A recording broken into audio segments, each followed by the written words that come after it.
Past Santa Claus in his sleigh and a double row of candy canes, deputy coroners brought the body of 6-year-old JonBenét Ramsey from her upscale home. Neighbors described the young girl as beautiful and polite. In 1995, she won the Little Miss Colorado pageant. Boulder police won't comment on her cause of death, only saying that she wasn't shot or stabbed.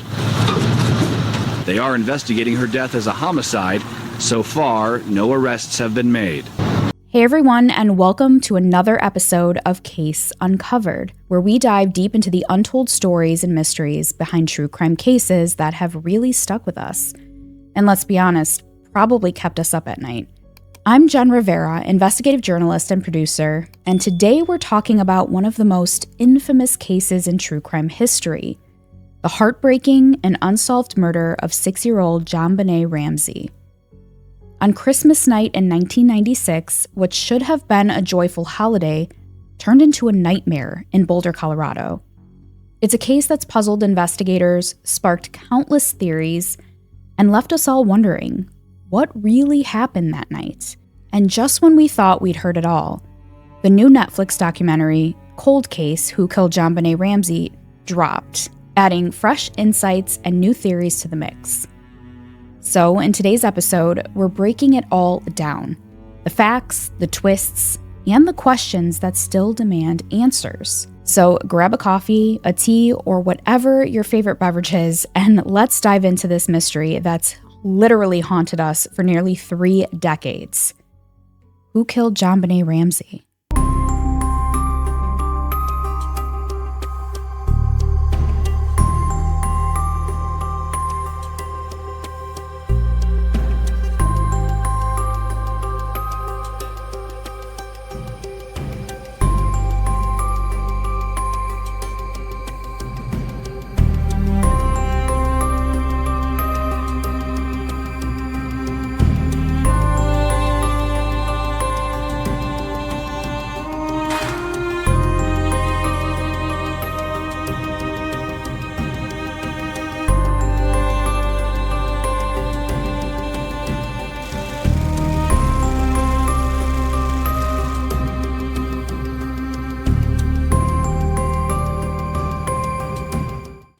So let me set the scene for you. It's 1996, and it's a cold and brisk Christmas night in Boulder, Colorado.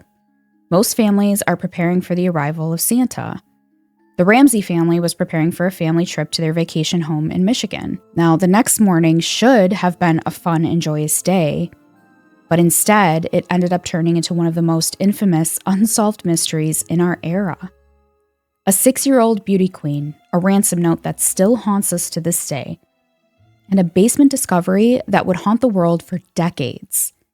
JonBenét Ramsey's tragic death captured the world's attention, but even after all these years, the truth remains at a standstill. As we approach the 28th anniversary of this horrific crime, the Boulder Police Department has once again vowed to seek justice. Police Chief Steve Redfern recently stated, "The killing of JonBenét was an unspeakable crime, and this tragedy has never left our hearts. We are committed to following up on every lead, and we are continuing to work with DNA experts and our law enforcement partners around the country until this tragic case is solved. This investigation will always be a priority." Now, I know there's a lot of speculation and mixed emotions on whether or not that really is true in terms of the Boulder Police Department making this case a priority. Now, I'm here to give you the facts. I'm going to stay fairly neutral in this case just because I think it's important that based on all of the information that I provide, you can come to your own conclusion about what you think about this case. And that's what I'm going to do. We're going to unravel all the threads of the case filled with contradictions, secrets, and theories that range from the sinister to the surreal. So stay with me as we dive into the chilling details, the unanswered questions, and the evidence that will have you questioning everything you thought you knew about this case. As we start to peel back the layers of this case, as always, it's crucial to start at the beginning and really look at the days leading up to that fateful morning when JonBenét's life was tragically cut short. The Ramseys, like many families during the holiday season, were swept up in the excitement of Christmas and their travel plans. But in hindsight, the days leading up to JonBenét Ramsey's tragic death carry unsettling moments that would later fuel a ton of speculation. On December 23, 1996, a 911 call was made from the Ramsey home. However, by January 10th, it was reported that the call was likely a mistake caused by a drunk guest during a holiday gathering. This seemingly innocent event would later be scrutinized in the context of the tragedy that follows. On December 25th, the Ramsey family celebrated Christmas in style. 6-year-old JonBenét received a shiny new bicycle, a gift that delighted her. That evening, the family attended a Christmas party at the home of Fleet White, who was a close family friend. The party was everything you can imagine, lively, filled with holiday cheer and familiar faces. The Ramsey family was dressed to the nine and enjoying their holiday celebration. The Ramseys returned home late that night, and JonBenét was put to bed. But not everything may have been as it seemed, and this is where a lot of this story doesn't make sense, and details fall through the cracks.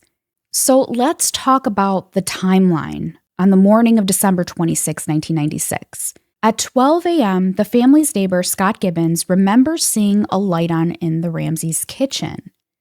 At 2 a.m., another neighbor named Melody Stanton allegedly hears a scream from the Ramseys' home. Now, an important detail here to note is that years later, Melody would backtrack on her statements and redact them. She would say that she actually heard the noise 2 nights prior, if at all. Now, this is a statement that when I read it, it just brings chills down my spine because obviously the big question here is, were those screams JonBenét? And if a neighbor could hear it, why couldn't the Ramseys? So this is just an important detail to keep in the back of your mind as we continue to go through the facts and the details of the case. So at 5:52 a.m., again, this is just the timeline, so we'll go a little more into detail. But this is when Patsy Ramsey frantically called 911, reporting that JonBenét had been kidnapped. 911 emergency.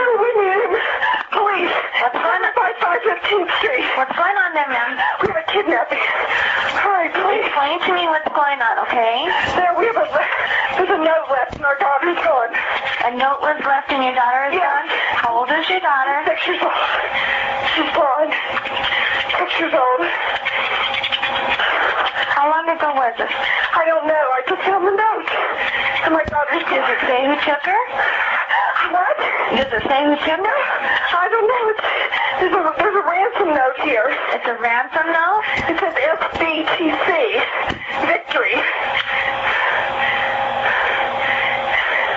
Please. Okay, what's your name? Are you Patsy Ramsey. I'm the mother. Oh my God. Please.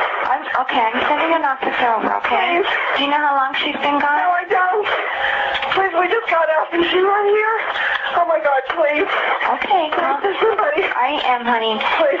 Take a deep breath, Please, okay? hurry. Patsy.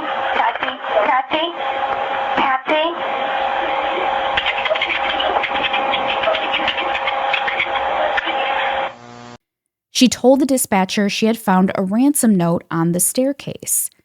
The note was handwritten and bizarrely detailed, as most of us already know. It demanded $118,000 for JonBenét's safe return. It also warned against involving the police. But in her panic, Patsy seemingly ignored this. At 5:59 a.m., Officer French arrives on the scene. Now, this officer was the first of many from the Boulder Police Department to respond to the call to the Ramsey home. This initiated an investigation into a potential kidnapping for ransom. The Boulder and Denver offices of the FBI were called in, as well as the district attorney's office.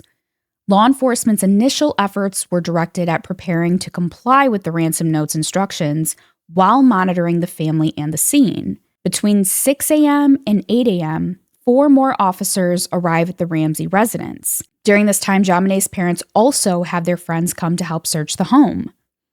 Victim advocates and crime scene investigators are also present in the house.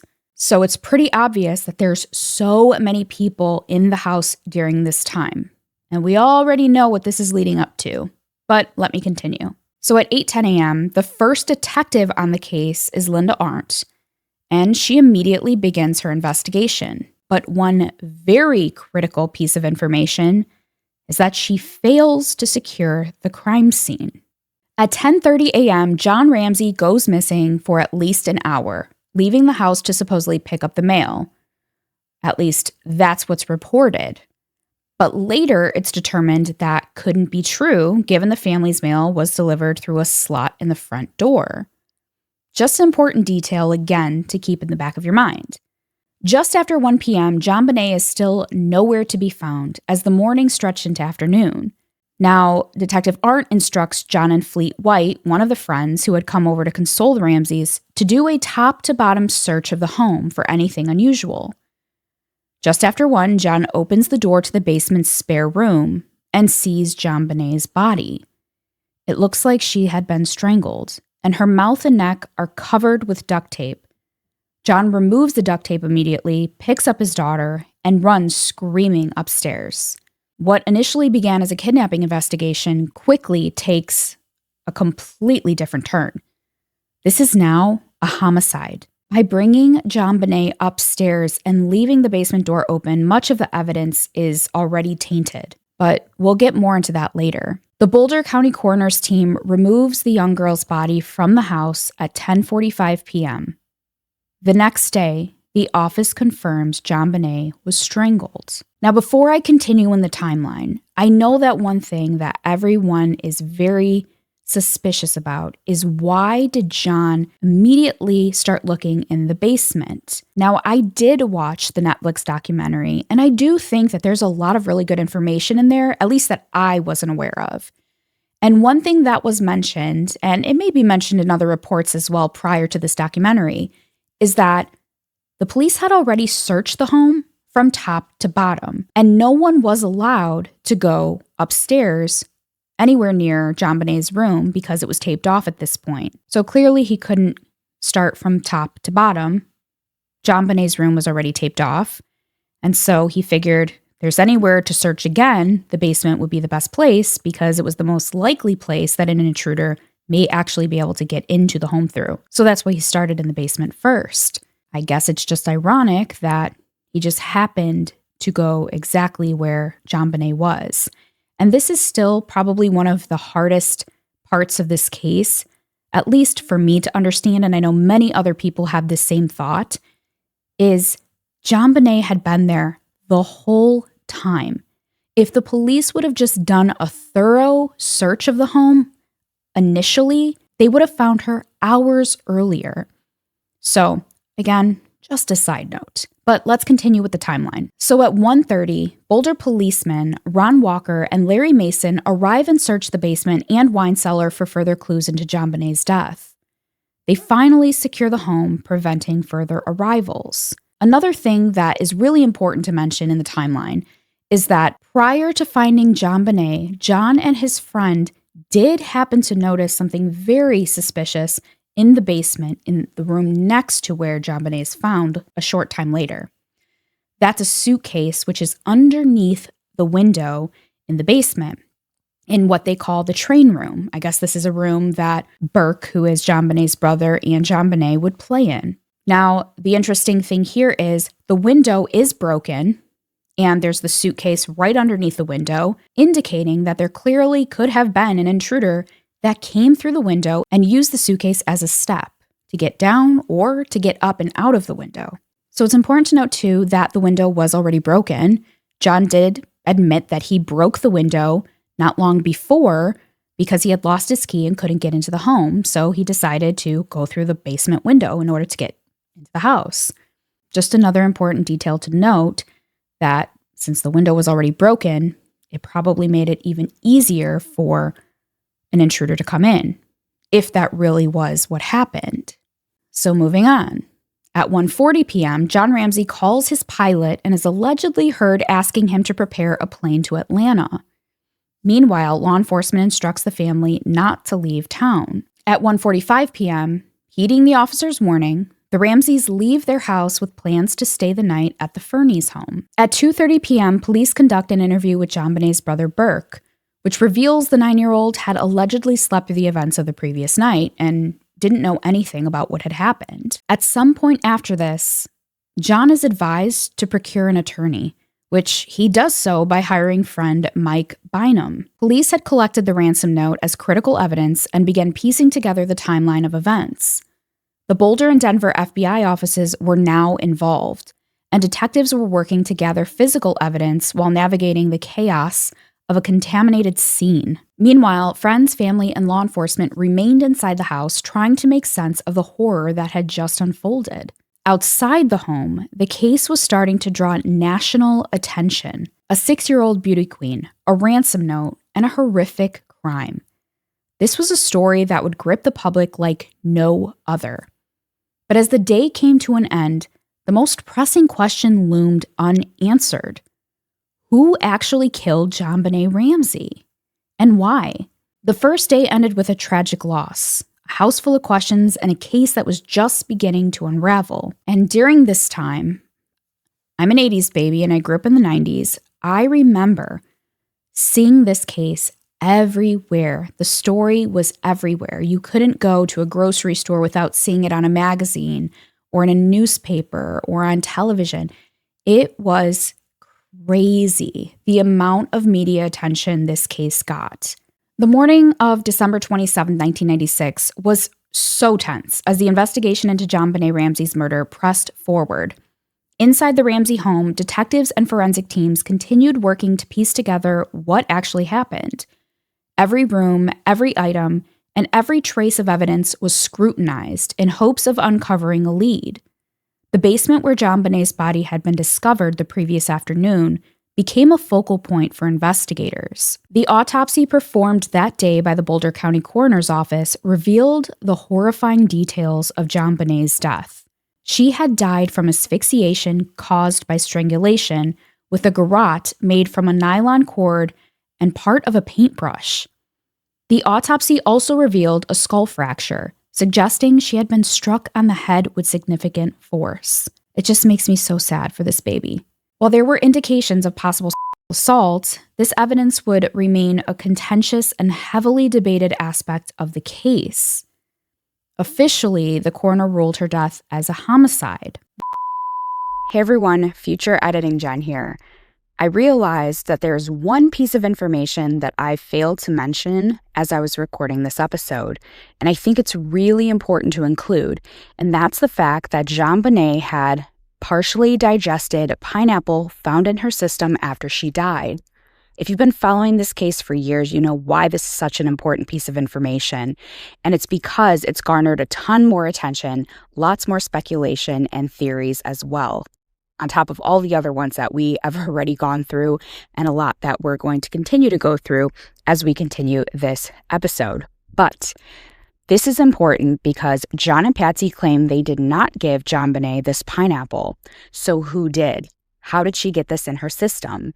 And if you look at the evidence photo, which I'm going to provide right here on the screen right now, you can see the bowl where the pineapple was that JonBenét ate. So some speculate that this could potentially indicate that JonBenét knew her killer and that they had some type of moment or time together prior to her death. So again, just another really important piece of information to consider. The news of JonBenét's death and the unsettling details surrounding it spread quickly. Her participation in child beauty pageants, her family's wealth, and the mysterious ransom note made the story swarm around the public. Reporters were desperate for updates and exclusive details. Within law enforcement, the investigation was quickly ramping up.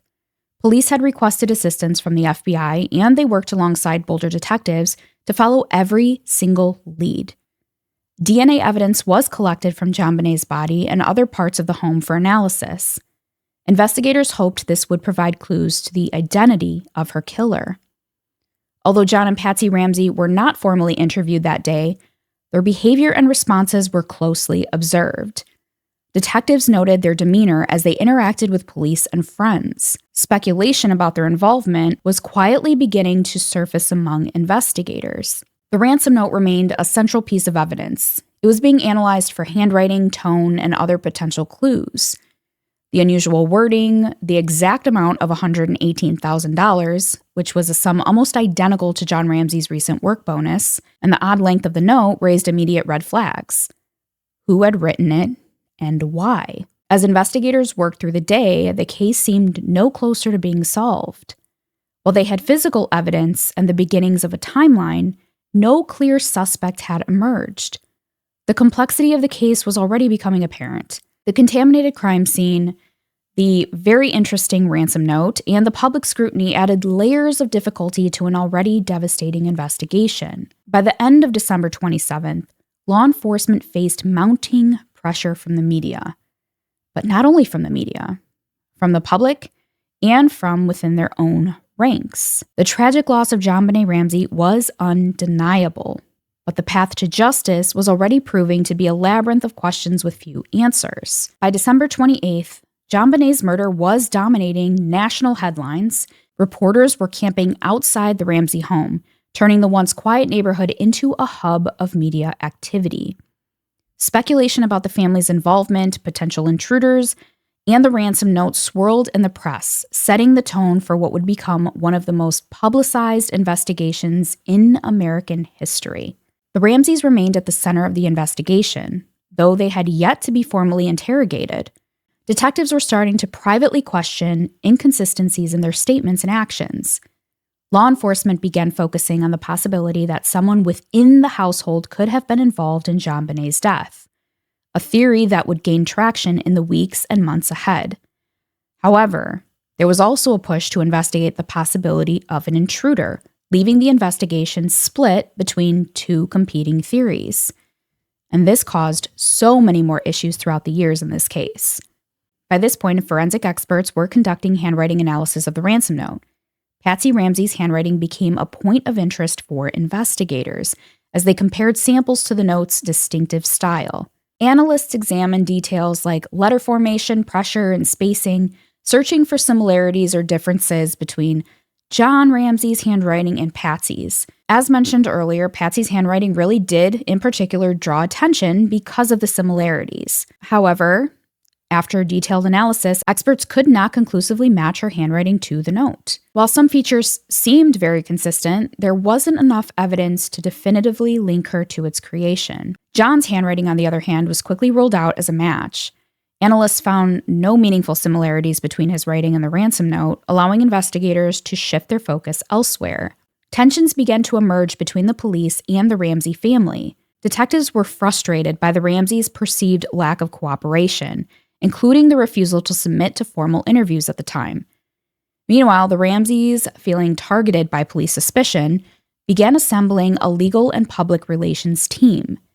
This growing divide would later prove to be a major obstacle in the investigation. Now, in the aftermath of JonBenét's death, John and Patsy Ramsey found themselves under intense scrutiny for years. The media and public speculated about their involvement, casting a big shadow over their lives and their son Burke's. Patsy lived the rest of her life under a cloud of suspicion and grief. For nearly a decade after JonBenét's murder, Patsy endured relentless media scrutiny, public accusations, and the overwhelming pain of losing her youngest child. Yet, throughout it all, she maintained her innocence and continued to fight for justice for her daughter. But Patsy's battle wasn't just with public perception, it was also with her health. She had been diagnosed with ovarian cancer years before JonBenét's death and went into remission. However, the cancer unfortunately returned. On June 24, 2006, Patsy passed away at the age of 49. She was surrounded by family and friends. She was laid to rest in Marietta, Georgia, next to her beloved daughter, JonBenét. Her death came just 2 years before DNA evidence would clear the Ramsey family of any involvement in JonBenét's murder, a revelation Patsy never lived to see. Though her life ended in tragedy, Patsy's legacy is forever tied to her daughter's case. She's remembered both as a grieving mother and as someone who, despite her hardships, never stopped seeking justice for JonBenét. Now, let's fast forward. In 2008, a significant development shifted the entire narrative. Advancements in DNA technology allowed forensic experts to re-examine evidence from the crime scene. they discovered DNA on JonBenét's clothing that did not match any family members. This finding pointed to the presence of an unknown third party, suggesting that someone outside the immediate family was involved in the crime. Based on this new evidence, then District Attorney Mary Lacey formally cleared the Ramsey family of any involvement in JonBenét's murder. She also issued a public apology stating that the Ramseys were victims of this crime and acknowledged the profound impact that years of suspicion had on their lives. Now, the recent Netflix documentary, Cold Case: Who Killed JonBenét Ramsey, delves into these developments, highlighting the DNA evidence that exonerated the family. The series also examines the initial missteps in the investigation and the relentless media scrutiny that contributed to the public's misconceptions about the Ramseys. Despite being cleared, the Ramseys' quest for justice continues. John, in particular, has been very vocal about the need for ongoing advancements in DNA testing, hoping that new technologies will eventually identify JonBenét's killer and bring closure to a case that has haunted them for decades. Now, we do know that there are a lot of theories and a lot of other potential suspects that were named in this investigation. So let's talk about some of the other potential suspects. There was Bill McReynolds, a family friend who played Santa Claus at a holiday party the Ramseys attended just days before JonBenét's death. Bill seemed to adore JonBenét, even going so far as to write her a heartfelt note. But some found his affection very unsettling, and his connection to the family raised a lot of questions. Adding to the mystery, his wife had written a play years earlier about a young girl who was murdered in her basement. A very, very chilling coincidence, I'd say.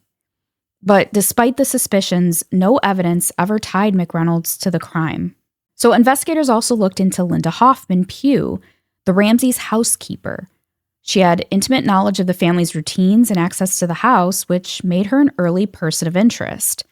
Linda herself believed Patsy Ramsey could have accidentally hurt JonBenét, but this was just her theory.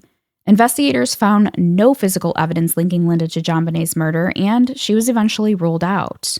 Then there was Gary Oliva, a known sex offender who lived near the Ramsey home at the time of the murder. Gary reportedly admitted to friends that he was obsessed with JonBenét, and in 2019, he even confessed to her murder in a letter. He claimed her death was an accident, but despite his disturbing history and close proximity to the Ramsey home, Gary's DNA didn't match the unidentified male DNA found on JonBenét's clothing. And one of the most bizarre turns in the case came in 2006 when John Mark Carr, a former school teacher, confessed to JonBenét's murder.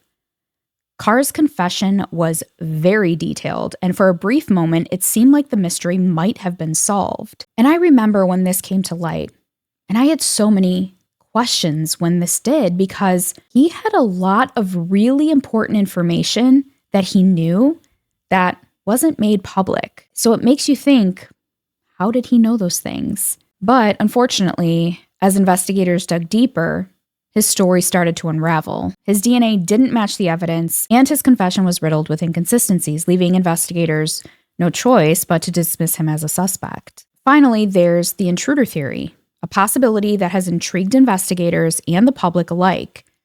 The discovery of unidentified male DNA on JonBenét's clothing suggests the involvement of someone outside the family, an intruder who may have slipped into the Ramsey home undetected. This theory remains one of the most compelling explanations for what happened that night, but no concrete evidence has ever surfaced to point definitively to an outsider. Now, something I do want to point out that goes hand in hand with the intruder theory that the Netflix documentary does mention, and was news to me, was a piece of information I didn't know, was that there actually was an intruder that assaulted a girl in that neighborhood during that time, around that time frame when JonBenét was killed. So it is very likely that the intruder theory does hold water. And in this other case, it was said, based on the facts of it, that the intruder went in the house, hid in the house, and waited for the family to come in, go to sleep, and then assaulted the girl. But luckily, the mom caught the intruder, didn't see them, unfortunately, and the intruder did get away, but at least the mother was able to scare them off, and the intruder left. So again, it is a really big possibility, but let me know what you think in the comments. What do you think is the most likely scenario in this case? Because despite the suspects and theories, the question still remains, who killed JonBenét Ramsey? Even today, as technology advances and new leads are explored, this case remains as elusive as ever. The list of suspects grows longer, but the answers remain out of reach. Each theory, each name brings a glimmer of hope that justice might be served.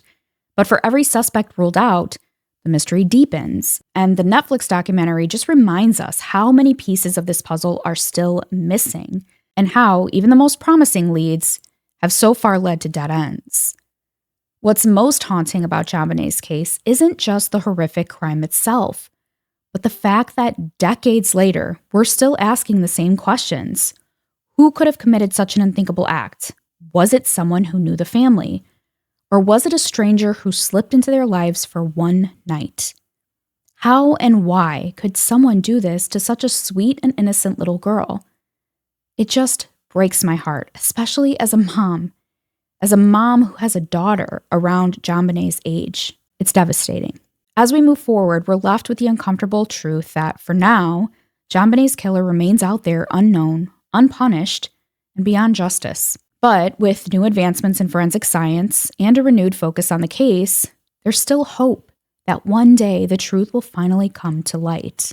Now, one thing I do want to mention is that since the documentary was released, several new developments have emerged, shedding light on the ongoing investigation and introducing fresh perspectives. Now, the advancements in DNA analysis have reignited efforts to solve JonBenét's case. John Ramsey has been very vocal and continues to push for this DNA testing. He believes that these technological advancements could identify the perpetrator and bring long-awaited justice. The Boulder Police Department has acknowledged the potential of these techniques and is reportedly collaborating with experts to explore new testing avenues. The documentary has also prompted a reassessment of the intruder theory, and this perspective has gained a lot more traction, especially considering the unidentified male DNA found on JonBenét, and it's revamping alternative scenarios that have maybe been previously overlooked. The Boulder Police Department has reiterated its dedication to solving JonBenét's murder. They have acknowledged past investigative shortcomings and are actively pursuing new leads, and offers a glimmer of hope that one day justice may be served. 28 years of questions, suspicions, and dead ends.